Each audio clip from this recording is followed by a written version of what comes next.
The purpose of this article is to analyze and clarify the author's viewpoints and perspective on the war between Russia and Ukraine. Through that, it aims to explain the underlying causes behind the events that have taken place and are still unfolding. Therefore, you will see terms such as special military operation or denazification of Ukraine used in the article. These are expressions based on the Russian viewpoint. The article does not represent the political stance of the author, nor does it express support for any party involved in the conflict. Introduction to the Russia-NATO conflict, a brief historical background. NATO, the North Atlantic Treaty Organization, was established with the purpose of stopping the spread of communism and preventing the influence of the Soviet Union over European nations. In response, the Socialist bloc formed the Warsaw Pact as a counterweight to NATO. The rivalry between the two military alliances, along with their arms race, became the central confrontation of the Cold War, 1947 to 1991. On July 1, 1991, representatives of the Soviet Union, Poland, Hungary, Czechoslovakia, and Romania signed a protocol officially dissolving the Warsaw Pact. With its primary adversary gone, NATO no longer had a direct counterpart. However, instead of disbanding, NATO continued to operate and even expanded, while taking part in several military interventions. One major example was NATO's bombing campaign against Yugoslavia during the Kosovo War, from March 24 to June 10, 1999. Brief overview of Yugoslavia's situation. Beginning in 1991, the Socialist Federal Republic of Yugoslavia gradually collapsed due to continuous civil wars and ethnic conflicts. Almost all of its republics seceded, leaving only Serbia and Montenegro under the name Federal Republic of Yugoslavia. Under the justification of humanitarian intervention, NATO launched an air campaign against the Federal Republic of Yugoslavia. At the time, UN Secretary-General Kofi Annan stated that the use of force might sometimes be legally justified to pursue peace, yet he criticized NATO for acting unilaterally. NATO's bombing killed an estimated 489 to 528 civilians and destroyed bridges, factories, government buildings, private enterprises, military barracks, and other infrastructure. On February 4, 2003, the Federal Republic of Yugoslavia adopted the Constitutional Charter of Serbia and Montenegro, reorganizing itself as a new state union. This marked the formal disappearance of Yugoslavia from the world map. By June 2006, Montenegro and Serbia each declared independence, ending all remaining traces of the former Yugoslav state. NATO's intervention was essentially the final blow that caused the remaining structure of Yugoslavia, Serbia, and Montenegro to collapse. The negative consequence is that the Serbia-Kosovo conflict remains unresolved to this day and still carries the risk of escalating into war. Russia's position in the Kosovo bombing. Since the bombing campaign, Russia has no longer viewed NATO as a defensive alliance, but rather as a persistent threat to its national security. During the conflict, Russia called for an emergency UN Security Council meeting to monitor what it described as an extremely dangerous situation caused by NATO's unilateral military actions. Russia, Belarus, and India co-drafted a resolution demanding the immediate cessation of NATO's use of force against Yugoslavia, but it was rejected by the UN Security Council. Among 15 member states, only 3 supported the resolution: Russia, China, and Namibia. 12 countries voted against it. Events like these shaped Russia's belief that NATO was expanding its military influence without restraint and that its interventions, justified as humanitarian, could happen anywhere, even near Russia's borders. This long-standing distrust became one of the key reasons Russia no longer viewed NATO's growth as benign, especially as NATO moved closer to territories traditionally considered within Russia's sphere of influence. Russia once even put forward a rather bizarre idea, attempting to buy back Siberia, when the country had just separated from the Soviet Union. From a geopolitical standpoint, no major power would ever want its rival position directly at its doorstep, pointing weapons at its territory. All U.S. allies not only accepted but strictly followed Washington's security framework, adopting America's rules and often copying its behavior. Therefore, from the Russian perspective, one could confidently say that the Western Bloc, built by the United States in its own image, forms an empire of lies, as quoted from President Vladimir Putin. NATO's eastward expansion and Russia's military doctrine. The United States strongly pushed NATO's eastward expansion to reinforce its global leadership and contain Russia, especially Germany's potential resurgence. NATO expanded in 3 major waves. After the first expansion, NATO's borders moved 900 kilometers closer to Russia, adding 13 more divisions, and inheriting the weapon stockpiles of Eastern European states. At this point, NATO had nearly 5 million troops, including US forces stationed outside Europe. Meanwhile, Russia had roughly 3.2 million personnel and was still recovering from the collapse of the USSR. In addition to expansion, NATO's missile defense systems in Eastern Europe were seen as a direct threat by Russia. Although NATO claimed these defenses were meant to counter Iran, Russia viewed them as part of a strategic encirclement. As mentioned earlier, no great power wants its rivals standing right at its border with weapons pointed inward. Russia's military doctrine therefore emphasizes, Russia must resort to military force if diplomatic measures fail. NATO expansion remains a primary threat. Global missile defense networks, weapon deployments in space, proliferation of WMDs, and terrorism also pose threats. The deployment of foreign military forces in countries bordering Russia is considered a direct danger. Russia sees hostile regime change operations near its borders as a critical threat. Other threats include the use of cyber warfare, foreign special operations sabotage, and destabilization efforts. Russia tried to join NATO 4 times. Few people know that Russia, and earlier the Soviet Union, actually attempted to join NATO 4 times, but was rejected on every attempt. 1. February 1954, USSR proposes a pan-European collective security agreement. The Soviet Union suggested a Europe-wide security pact with former World War II allied nations. The Western Bloc rejected it. 2. March 31, 1954, USSR formally requests to join NATO. The Soviet Foreign Ministry submitted an application on the condition that NATO remain neutral. On May 7, 1954, the US, UK, and France rejected it, arguing the USSR did not fit NATO's defensive and democratic principles. 3. 1983, General Secretary Yuri Andropov renews the proposal. Again, the request was denied. 4. 1991, President Boris Yeltsin's letter requesting future NATO membership. After the Soviet Union collapsed, Yeltsin sent a letter expressing Russia's hope to join NATO someday. His letter included, "This would help create an atmosphere of mutual understanding and trust, strengthening stability and cooperation in Europe. We value this relationship and hope to expand political and military dialogue." Russia wishes to become a member of NATO for long-term political objectives. Yet the US and NATO still rejected the idea. America would never allow Russia inside NATO, even though Russia expressed willingness at the time. Why Russia no longer wants NATO membership. Under President Vladimir Putin, Russia no longer seeks NATO membership. Putin aims to restore Russia's status as a global power, similar to the Soviet era. If Russia joined NATO, it would become just another European power, not a superpower. This contradicts Putin's strategic vision and the aspirations of the Russian people. NATO requires transparency and military disclosure, something Russia would never accept. Russia would have to share military secrets. NATO membership would also undermine the role of CSTO, the Russia-led security bloc formed in 1992 as a geopolitical counterweight to NATO. Thus, joining NATO is no longer an option for Russia. Red line is a term referring to an invisible boundary or absolute limit.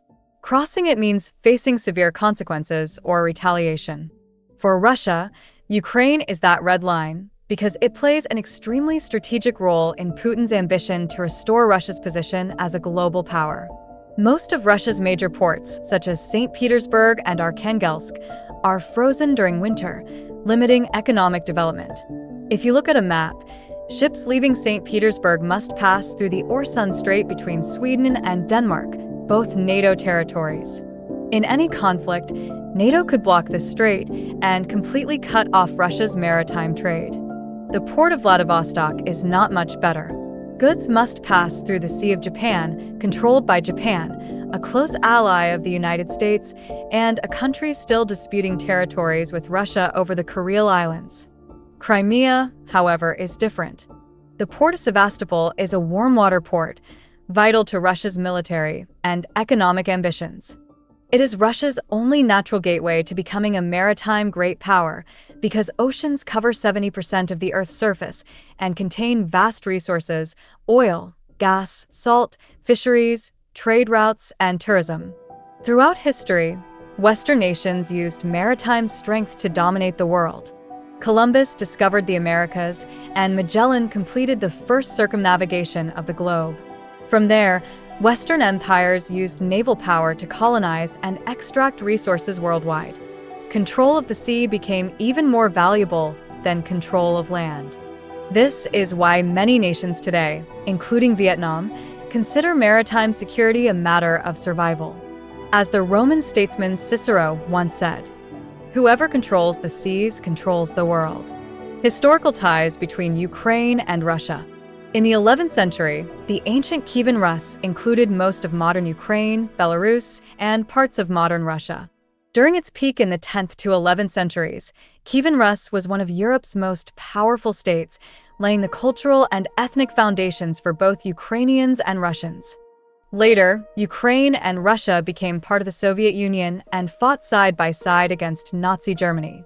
However, Ukraine became deeply divided. The western regions leaned toward the West, while the eastern regions leaned toward Russia.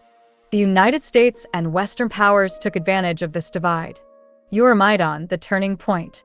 The Euromaidan movement, starting November 21, 2013, pushed for closer ties with Europe. But in eastern regions where ethnic Russians were the majority, many opposed Euromaidan and supported the pro-Russian government of President Viktor Yanukovych. By February 2014, negotiations collapsed. Ukraine was on the brink of civil war. Russia then took action. Based on large pro-Russian protests in Crimea, Putin began planning the annexation of the peninsula.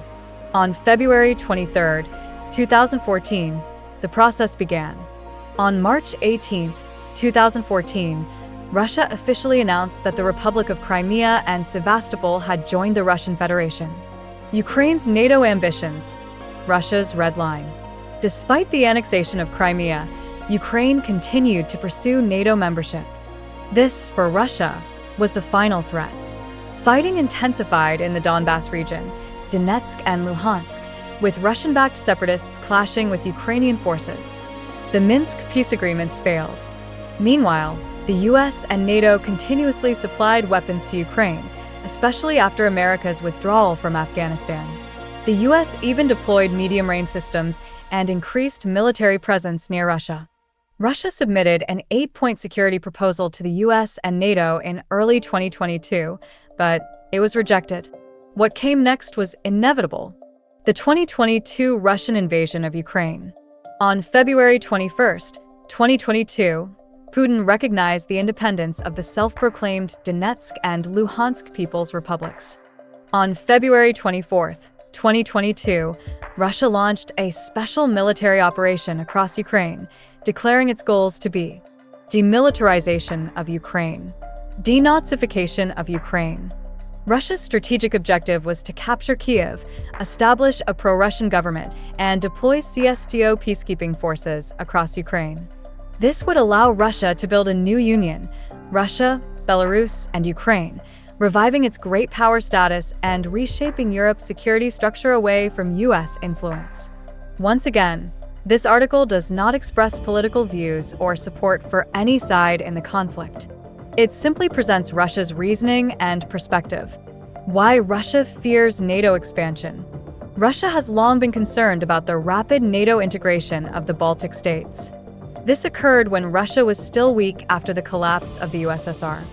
From 2000 to 2008, under Putin, Russia's economy rose from the 22nd largest in the world to the 11th.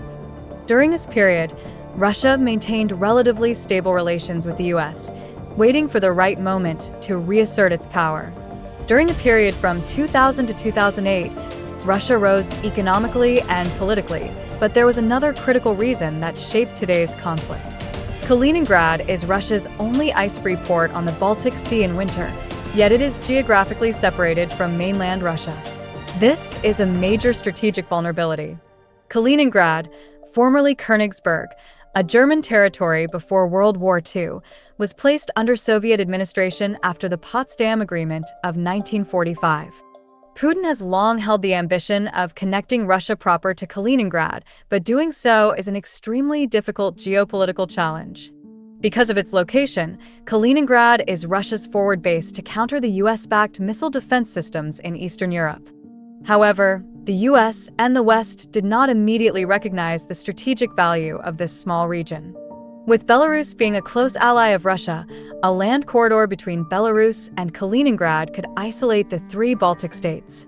From there, Russia could expand its influence into Eastern Europe, an economic and geopolitical incentive of enormous value.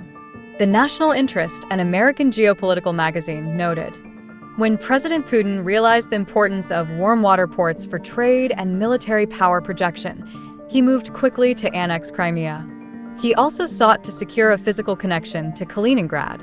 Some analysts argue that President Putin may still seek to fulfill Russia's centuries-old dream dating back to the 17th century. To control key ports in the Pacific, the Black Sea, the Mediterranean, and the Baltic. This further reinforces the strategic importance of Ukraine in Putin's vision of restoring Russia as a global superpower.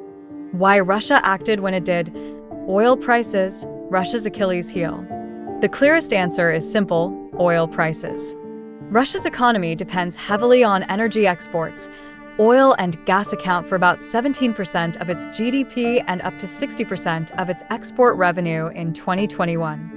History has shown that Russia is extremely vulnerable to oil price manipulation. In 1986, after CIA Director William Casey visited Saudi Arabia, the Saudis increased oil production fivefold, crashing prices from $32 to just $8 per barrel. The Soviet budget collapsed, losing about $7.5 billion. Inflation surged, and not long after, the USSR fell apart. Fast forward to the Trump administration.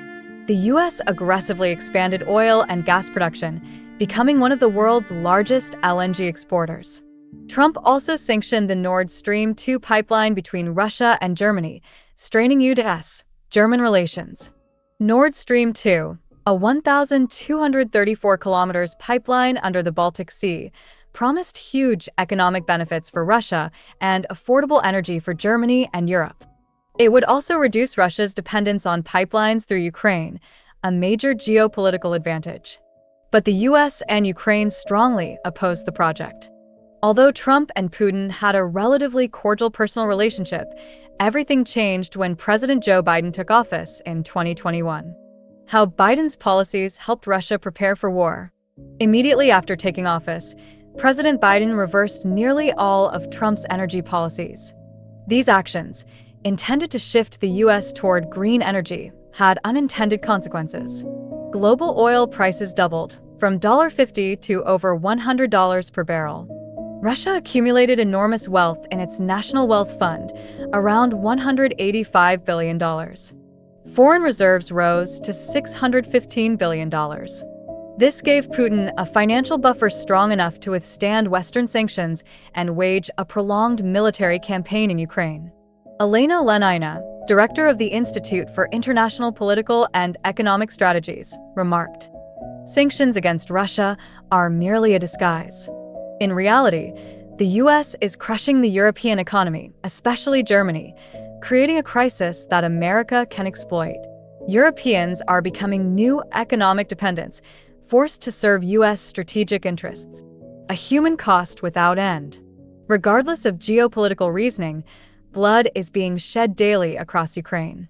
We can only hope that the war ends soon, so civilians and soldiers alike can return to normal life, and the world can rebuild a stable, multipolar international order based on law, not force." This concludes the analysis of the Russia-Ukraine conflict from Russia's perspective. If you enjoyed this video, Don't forget to like, share, and subscribe to support the channel. Thank you for watching, and see you in the next video.